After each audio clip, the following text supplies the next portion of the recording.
and welcome to the latest edition of the Rugby Paper Roundup. I'm your host, Ben Jaycock. I'm delighted to be joined today by TRP writer Joseph Terry. BUCS Super Rugby was on yesterday. Joseph is our BUCS Super Rugby columnist in the Rugby Paper. He interviews a player each week and also writes up the roundup, comprehensive action of all the games that happen on Wednesdays across the men's BUCS Super Rugby and also the women's league as well. So Joseph, who have we got in store for in this week's paper? Who's caught your eye and you've had a little chat with? So the player that's caught my eye from BUCS Super Rugby this weekend is Loughborough's front rower, Oren Murphy, former London Irish member of the professional squad, and has been key to Loughborough's immense front row dominance that they've seen this year. Loughborough have been facing some stronger challenges in the BUCS Super Rugby this year. We've seen a resurgent Exeter squad that have bounced back from 5th place last year, an incredibly poor showing for a squad of Exeter's calibre that were getting into the playoff finals and the grand finals every single year. And we've seen a resurgent Exeter, we've seen a resurgent Bath that have been going from being best of the rest, as it were, into being bona fide contenders for any conversation around the grand final or around the semi-finals. But what we've always seen consistently is that Loughborough front row being rock hard and being so stable that it can just get the points when it needs to get the points, as seen when they defeated Bath the last weekend before this.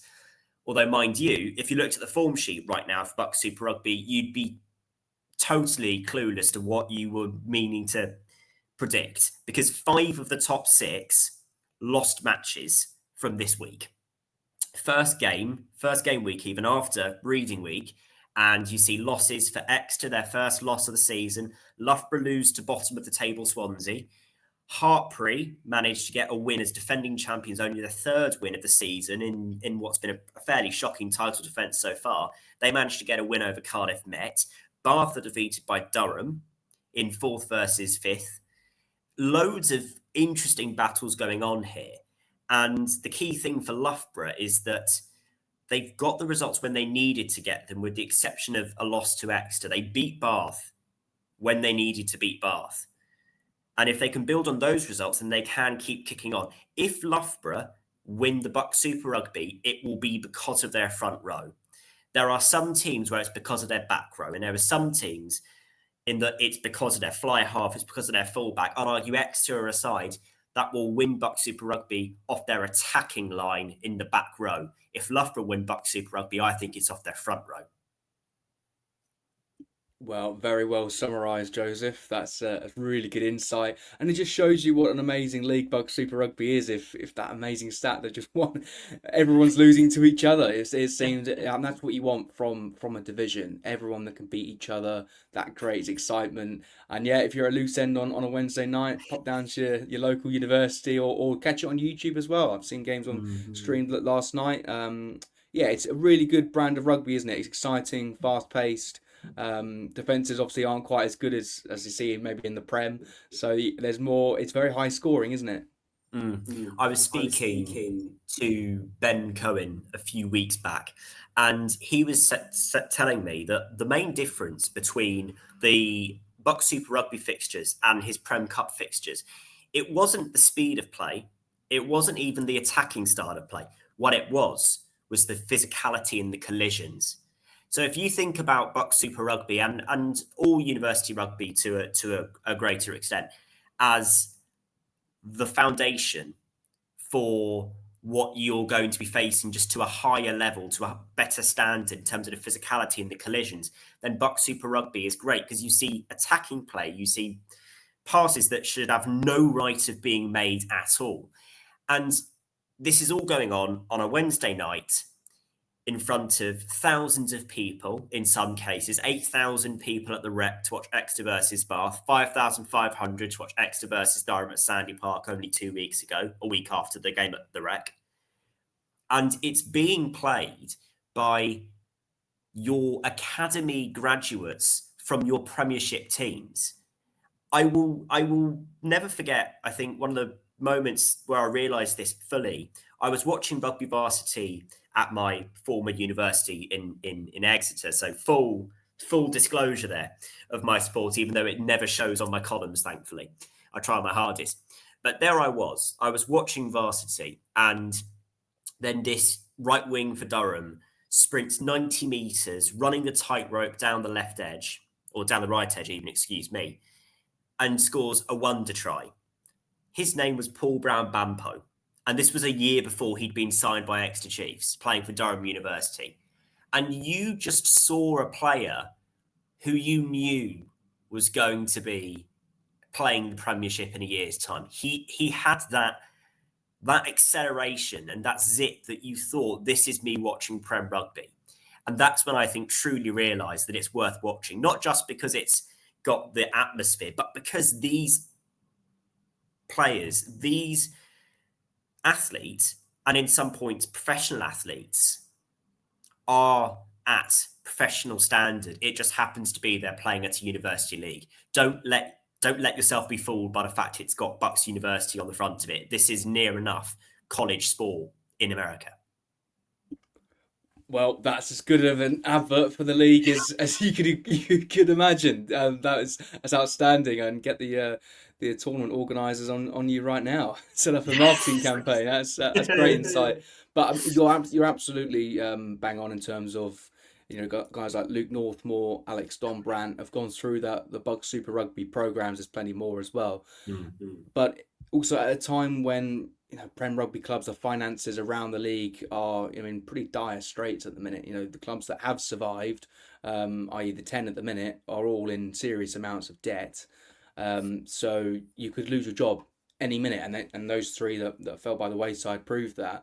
So to having that backup plan of a university degree and still play a really, really high level of rugby in these kind of cauldron atmospheres at which you get, I mean, it's just a no-brainer, I think, to go to university and get your degree and play just a really high brand of rugby, an exciting brand of rugby as well. So, I mean, that's really well summarised, Joseph. Really appreciate that. And check out Joseph's column this Sunday in the Rugby Paper. Joseph is also the Ealing Trailfinders reporter. So, Joseph, let's move on to the Champ, the newly rebranded second tier. The team you cover, Ealing, 6 from 6. They've shown no signs of slowing down after the last two back-to-back reigning champions. They are. People thought with the addition of Worcester Warriors that maybe they might, you know, come close, but they've struggled early on, Worcester Warriors. Likewise, Doncaster Knights. Again, it's only Worcester and Doncaster which have the entry requirements from the RFU to earn promotion up to the Prem. But both those two are sitting on four wins and 2 losses so far through 6 rounds. Ealing, like I said, 6 from 6, highest scorers in the league. An amazing squad which just gets better every year with more and more, you know, kind of top class talent coming into West London. This season, though, you have got a playoff system which should be bringing a bit of more excitement rather than just the, you know, winner takes all. It's the top 6 go into a playoff.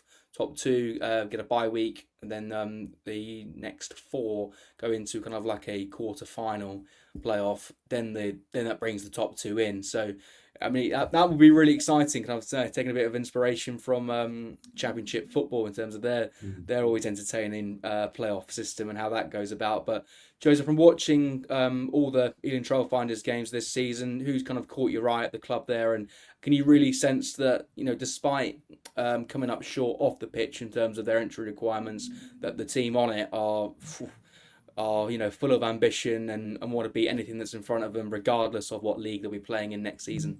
The key player for me, I think, that sums up the reason why Trailfinders are so successful is Scott Buckley, one of your typical swashbuckling front rowers who is just going to score a try. I've reported on 2 home matches. I've seen him score 3 tries over those 2 home matches from number 3. He is one of those players who is going to punch a hole. And that's the key thing that you have to remember about Ealing Trailfinders. it's the physicality that's the key difference here. It's the physicality, and it's the ability to play like a professional rugby club, which is what they are, a professional rugby club. That goes without saying, in that even though it might sound like it will hit you in the face, a lot of the clubs in the Championship are not professional. In fact, nearly all of them aren't, with the exception of Ealing. And it's that physicality that you get from a player like Scott Buckley, who's able to force his way over to the try line by any way possible. Another key player, I think, for me would be the relatively new name of Diego Bailey at right wing.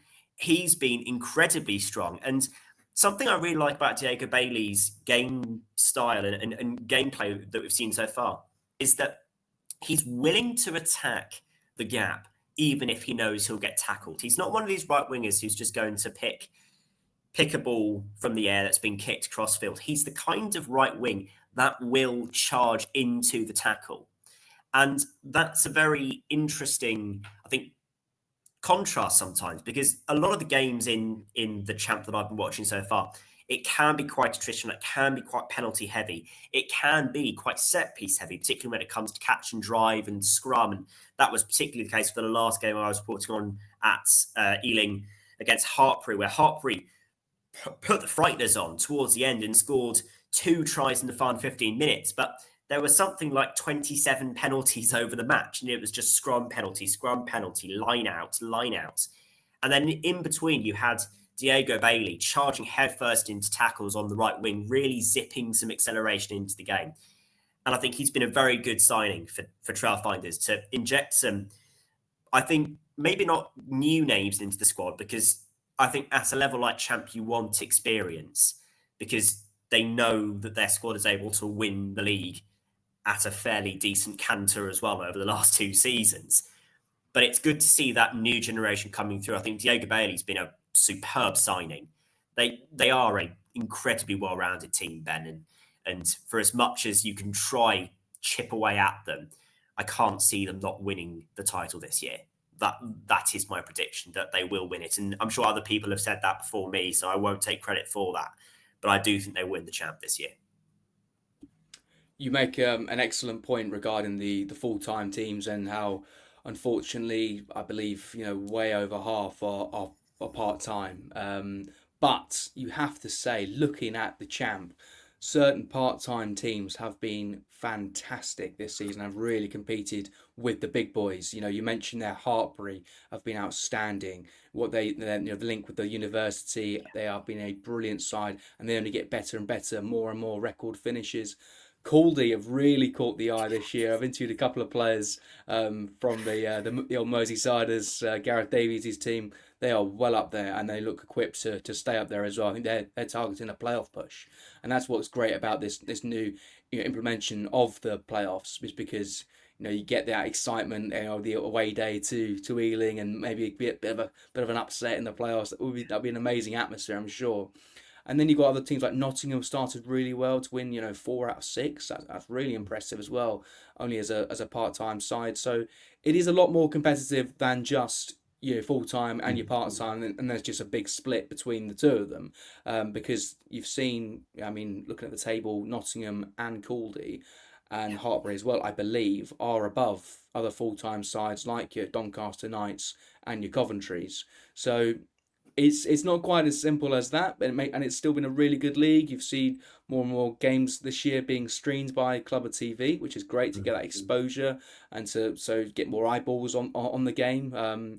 Hopefully it gets to a stage where you maybe get one of those free to air per week. It'd be great maybe on YouTube or something to really kind of push the exposure of the league, because for a division that's been so underfunded by the RFU, I know they obviously have their reasons and things, but again, a league that's kind of been neglected quite a bit, I think it still produces some amazing rugby players, and it's a proven breeding ground for your future internationals.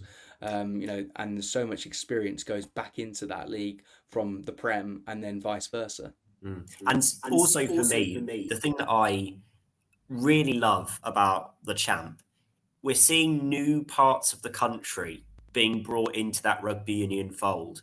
We're seeing a Merseyside team that were unbeaten until 2 weekends ago and were challenging Ealing for that top spot of the league. We're seeing Bedford Blues, again, around that semi-final place in that third position right now. That's a new area for rugby union. Nottingham, of course, has its historical links, and University of Nottingham does have a deal, I believe, with Leicester Tigers over an academy system, but Nottingham's a bit of a new area for rugby union. I think that that's what I like about the league a lot, is that it feels like it's filling that gap that we've missed in the Premiership for such a long time, of trying to really grow the game outside of the heartlands. And as somebody who is not from a rugby heartland talking to somebody else who's not from rugby heartland, that gives me a real sense of, comfort's the wrong word, but a real sense of hope for the future, that union can push on past where we've known it's been for the last, 150 odd years.